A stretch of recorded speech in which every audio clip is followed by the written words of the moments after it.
Hola, nosotros somos de la Universidad del Bosque y estamos cursando Ecosistemas Colombianos.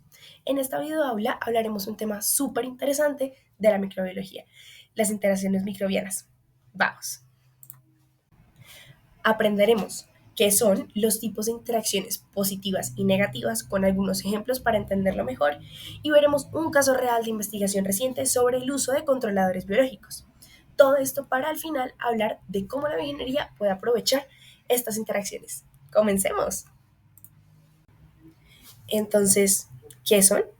Las interacciones microbianas son relaciones que se establecen entre distintos microorganismos, como bacterias, hongos, virus y arqueas, o entre estos y otros seres vivos, como plantas, animales o incluso humanos.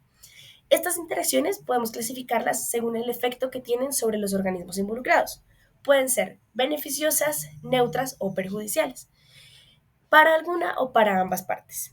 Y aunque muchas veces pensemos en que los microbios solo son agentes de enfermedad, la realidad es que juegan roles fundamentales en casi todos los ecosistemas del planeta. Entendámoslo mejor. Por ejemplo, en el cuerpo humano existen miles de millones de bacterias que habitan nuestro sistema digestivo y lo forman como la microbiota intestinal.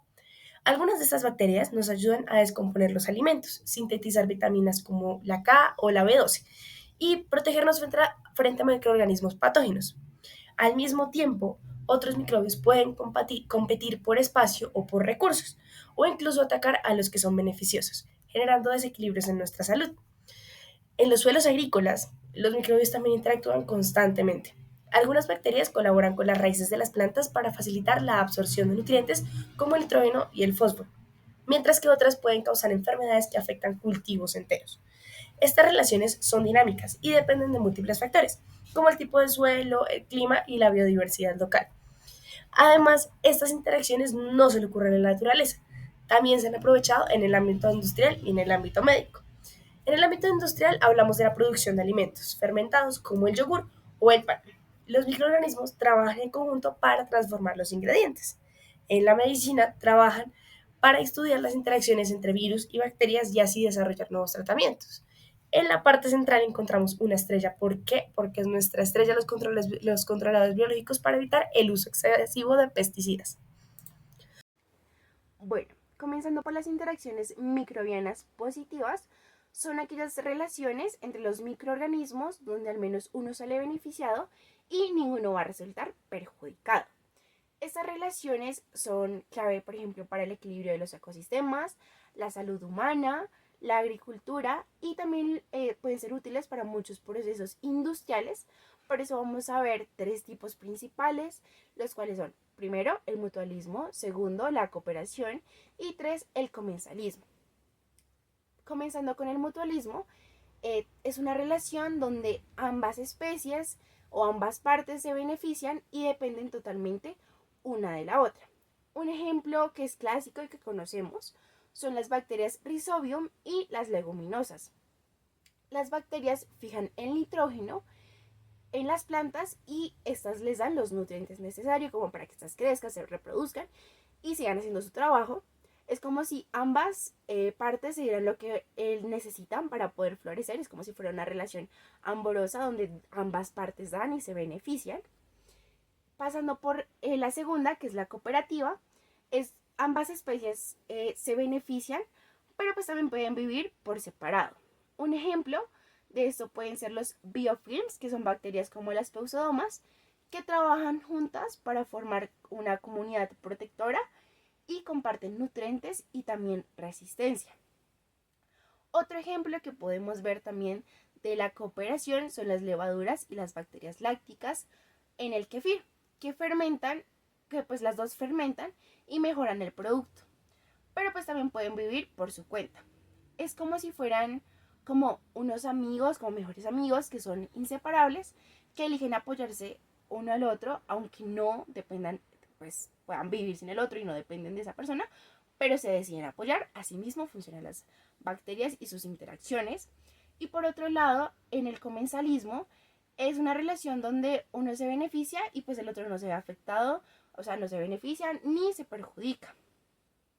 Un ejemplo que podemos ver de esto son las Staphylococcus epidermis que viven en nuestra piel y pues digamos se alimentan de nuestras secreciones y pues no, a nosotros no nos hacen daño. Es como si fuera un inquilino tranquilo, que no nos está afectando, simplemente está ahí haciendo su trabajo, pero pues a nosotros ni nos afecta ni nos beneficia. En las bacterias también podemos ver como que las bacterias que graban los nutrientes en el suelo que permiten que las otras aprovechen sin competir. Estos son como los ejemplos del comensalismo, mutualismo y la cooperación que podemos ver en los microorganismos. Bueno, ahora seguimos con las interacciones negativas, que a diferencia de las positivas, aquí sí se ve afectada un microorganismo o ambos se ven afectados. En esta hay 3 tipos, que es parasitismo, amensalismo y competencia.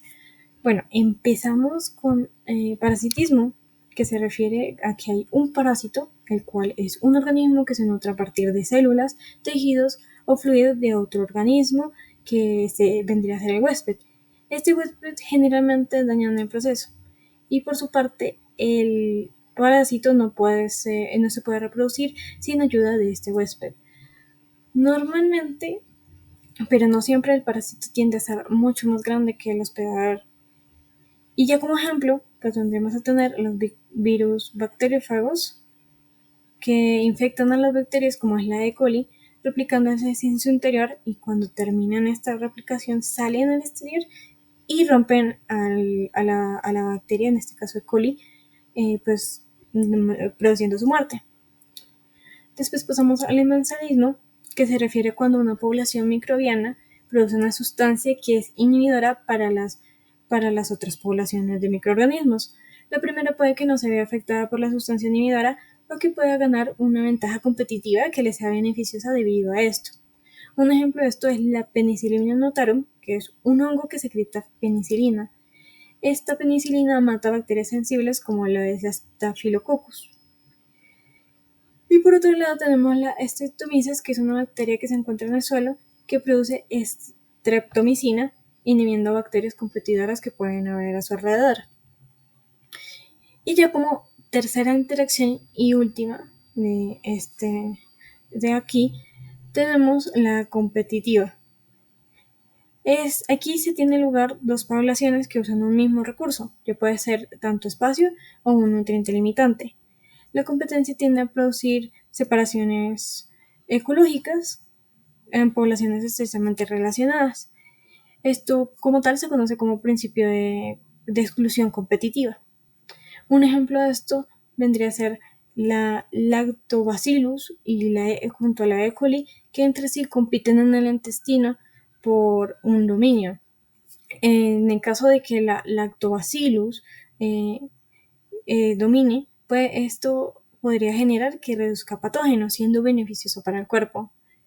Otro ejemplo, y ya para terminar, serían las bacterias como las Pseudomonas aeruginosa, que estas desplazan a otras mediante la secreción de sideforos, que se refiere al secuestro de hierro. Y bueno, eso ya es todo por mi parte. Sigamos con nuestro artículo científico. En este caso, como artículo científico, tenemos seleccionada la evaluación de agentes bacterianos para el control del mogris en tomates. En este caso, el mogris lleva como nombre Botrytis cinerea, que este hongo lo que hace es que él empieza a crecer en la superficie de los frutos del cultivo, generando pues en este caso unas esporas las cuales se van a ir, van a afectar la salud del cultivo, pues van a generar una pudrición de este cultivo, además de que pues las esporas se van desplazando en el aire para ir atacando otros cultivos y en este caso pues como finalizando el nombre sería la promoción de la salud del cultivo. En este caso, el nombre del artículo que está en inglés sería Evaluation of Bacterial Bioagents for Controlling Grain Mold Disease in Tomatoes and Promoting Crop Health. En este caso fue publicado por Rahman, Al-Masuri, Asiri Kamal. En este caso fue hecho por la revista egipcia del control biológico de plagas. Entonces, en este caso, la metodología que se usó en el documento fue la selección de unos tomates que en este caso se aislaron. Son tomates claramente infectados y en este caso se seleccionaron los que tenían el moho Botrytis cinerea, que esta es una cepa. Entonces se hizo un estudio y en este caso se identificó que el patógeno más malo o que presentaba mayor afinidad al cultivo, que lo afectaba más, era justamente este hongo Botrytis cinerea. Entonces en este caso lo que se hace es que a partir de la rizosfera de la planta del tomate se obtuvieron 22 bacterias, que en este caso de estas 22 se realizan unos debidos estudios. Finalmente se seleccionan en este caso tres, que en este caso son las Pseudomonas fluorescens, el Bacillus amyloquifaciens y las Pseudomonas chlororhabis. En este caso, teniendo estas bacterias, lo que se hace es realizar unas pruebas in vitro, en este caso en laboratorio, y luego una aclimatación en un invernadero para ver cómo estas bacterias generan, pues, hacen por decirlo así, un antagonismo con respecto al hongo para ver cómo van reaccionando y qué tanta efectividad tienen al momento de persuadir este hongo. Entonces, en este caso obtenemos un resultado clave que lo que se hace es que el Bacillus amyloliquefaciens fue el agente más eficaz de los tres que se seleccionaron, con una eficacia del 85.75% en la reducción de la enfermedad. Esto aplicado 2 días antes de la inoculación del cultivo. Entonces, en este caso, todas las bacterias que se obtuvieron sí tienen efectos positivos sobre su relación antagónica con este cultivo, con este moho. Sin embargo, pues el que mostró la mayor efectividad pues fue el Bacillus, justamente reduciendo eh, el crecimiento de este hongo y pues eliminándolo prácticamente.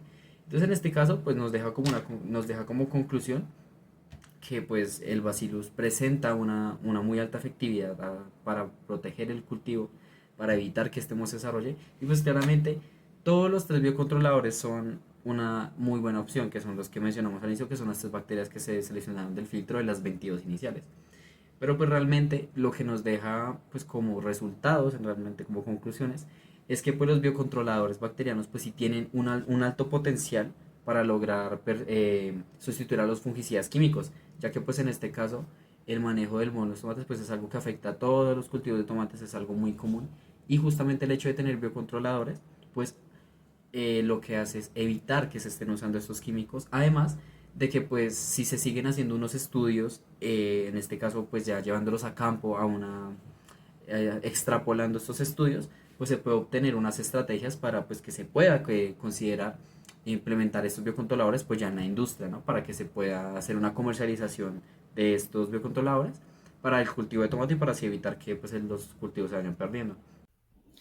Para entender un poco más, ¿qué es la bioingeniería? Es una rama de la ciencia que combina la biología con la ingeniería para diseñar tecnologías para sistemas vivos. Esto incluye desde prótesis, tejidos artificiales, hasta soluciones microbiológicas para la agricultura, el ambiente o la industria. En el contexto que veníamos trabajando de las interacciones microbianas, la bioingeniería busca aprovechar las relaciones que existen entre los microorganismos, ya sean positivas, como el mutualismo, o negativas, como la competencia, para desarrollar herramientas útiles para el ser humano y otros organismos vivos. Por ejemplo, un uso muy importante es la creación de bacterias modificadas genéticamente. ¿Por qué? Gracias a la ingeniería genética, los científicos pueden modificar ADN de ciertos microbios para que reproduzcan compuestos beneficiosos o para que establezcan interacciones específicas con las plantas. Algunas bacterias modificadas pueden liberar hormonas vegetales que estimulan el crecimiento u otras enzimas que ayudan a las raíces a absorber nutrientes de forma más eficiente, mejorando la salud de los cultivos. Otra aplicación muy importante son los biofertilizantes. Estas son mezclas de microorganismos vivos que se aplican al suelo o a las semillas. Estos microbios establecen relaciones simbióticas con las plantas y mejoran la fertilidad del suelo de manera natural. Entonces esto no solamente reduce la necesidad de fertilizantes químicos, sino que también promueve una agricultura mucho más sostenible. También se pueden diseñar algunos bioreactores que son sistemas cerrados donde se cultivan microorganismos en condiciones controladas para que produzcan sustancias útiles. En estos ambientes las interacciones microbianas se pueden optimizar. Por ejemplo, una bacteria produce un antibiótico que puede coexistir con otra para mejorar su estabilidad o con una levadura que extrae el producto final. Estas interacciones pueden ser manipuladas para aumentar la eficiencia del sistema. Ya en el área ambiental, la bioingeniería ha sido clave para potenciar procesos de bioremediación. Para entender un poco más, algunos microorganismos tienen la capacidad natural de descomponer contaminantes como metales pesados, hidrocarburos o plásticos. Cuando identificamos cuáles microbios interactúan de forma más efectiva entre sí, los investigadores pueden combinarlos estratégicamente para crear consorcios microbianos mucho más potentes, capaces de limpiar aguas residuales o suelos contaminados. Y en otro aspecto de la bioingeniería, entendamos desde la parte de la salud humana, en la medicina se exploran interacciones microbianas que pueden influir en el comportamiento de bacterias patógenas y cómo otras bacterias pueden ser modificadas para combatirlas. Entonces, se puede diseñar un microbio bueno que libere sustancias tóxicas solo cuando detecta la presencia de un microbio malo.